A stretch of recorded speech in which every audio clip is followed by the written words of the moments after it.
Good morning, and welcome to the Echoes of Liberty. Today we're stepping back in time to the eve of the American Revolution, not to the bustling streets of Boston or the fields of Lexington, but to the dense, ancient forests of colonial New Hampshire. Here, amidst towering pines, a lesser-known but equally significant act of defiance unfolded. An act that fanned the flames of liberty and challenged the authority of the British Crown. The Pine Tree Riot. To understand the Pine Tree Riot, we must first understand the value of these magnificent trees. For centuries, the British Royal Navy was the undisputed master of the seas, and its power depended on a constant supply of strong, resilient timber for its warships.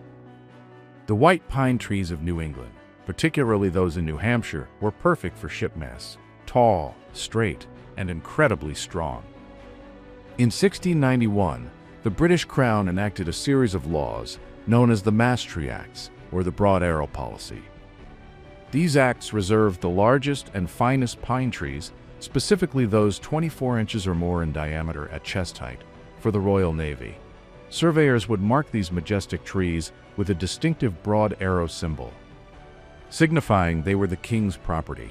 Any colonist caught felling a broad arrow tree without royal permission faced heavy fines.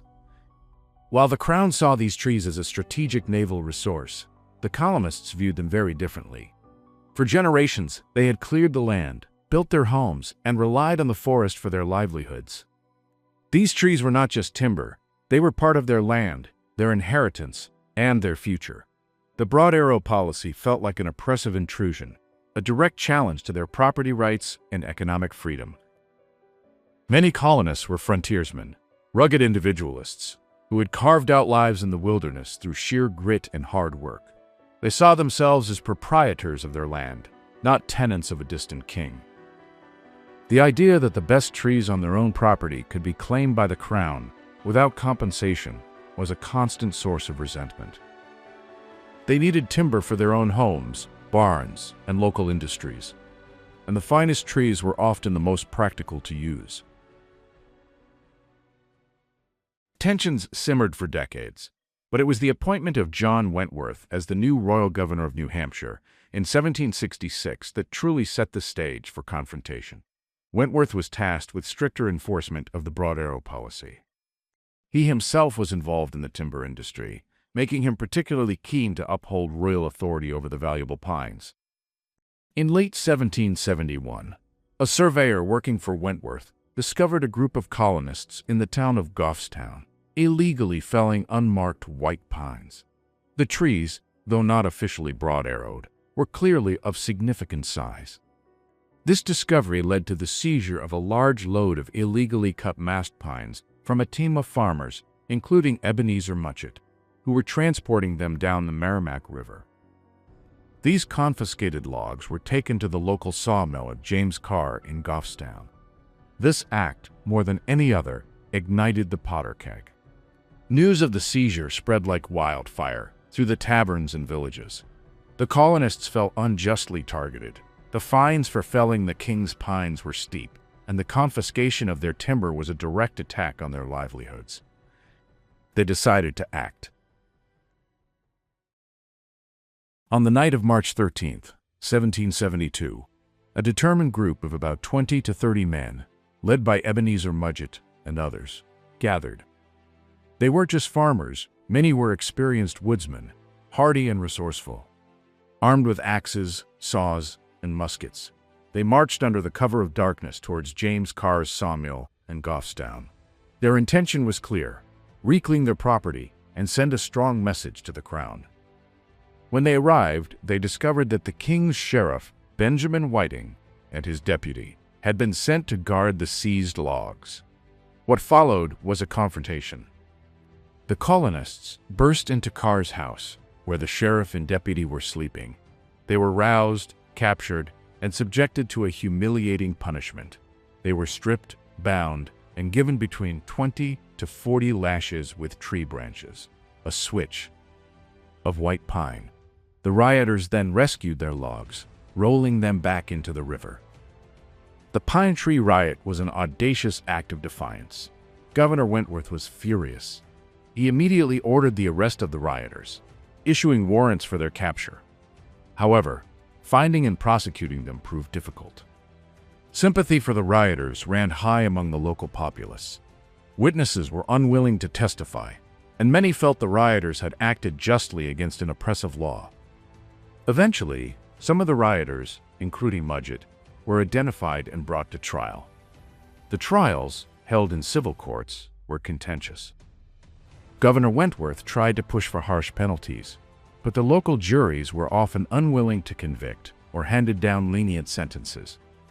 The legal proceedings dragged on, further highlighting the deep divide between royal authority and colonial sentiment. The inability of the Crown to effectively punish the rioters demonstrated the weakening grip of British law in the colonies. While the Pine Tree Riot didn't lead to a major battle or immediate independence, its significance lies in its timing and its nature. Occurring in March 1772, it predated the Boston Tea Party by over a year and a half. It was a clear, unambiguous act of resistance against British policy and royal authority over property rights. This riot, like others across the colonies, demonstrated that Americans were increasingly willing to use direct action and even violence to protect what they considered their rights and liberties.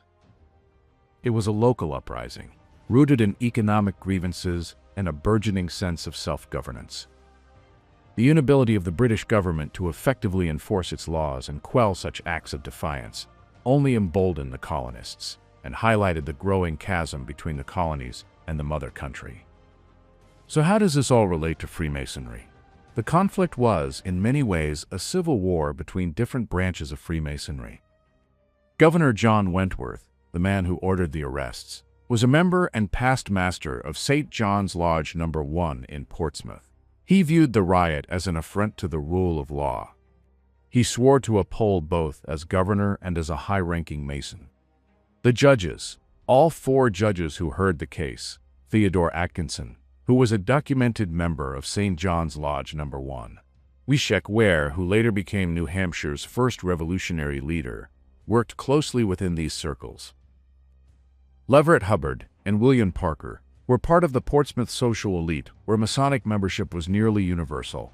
The riot was planned and executed at Quindy's Inn, also known as the Pine Tree Tavern. In colonial New Hampshire, taverns were not just bars.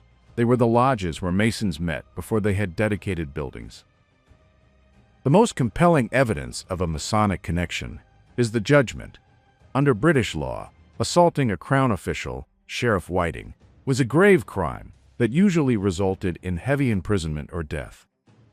However, the judges fined Ebenezer Mudgett and his men only 20 shillings each, and ordered them to pay the costs of the court. Historians often speculate that this slap on the wrist occurred because the judges and the rioters shared either a fraternal bond or a mutual understanding. In the 18th century, if a brother was acting in defense of his property against perceived tyranny, other Masons in the legal system were known to show extraordinary leniency. The majestic white pines of New Hampshire stand tall to this day, though fewer in number. But the story of the Pine Tree Riot reminds us that the fight for American independence wasn't just fought on grand battlefields. It was also waged in the quiet forests, in the sawmills, and in the hearts of ordinary colonists who dared to defy a king for the right to control their own land and their own destiny.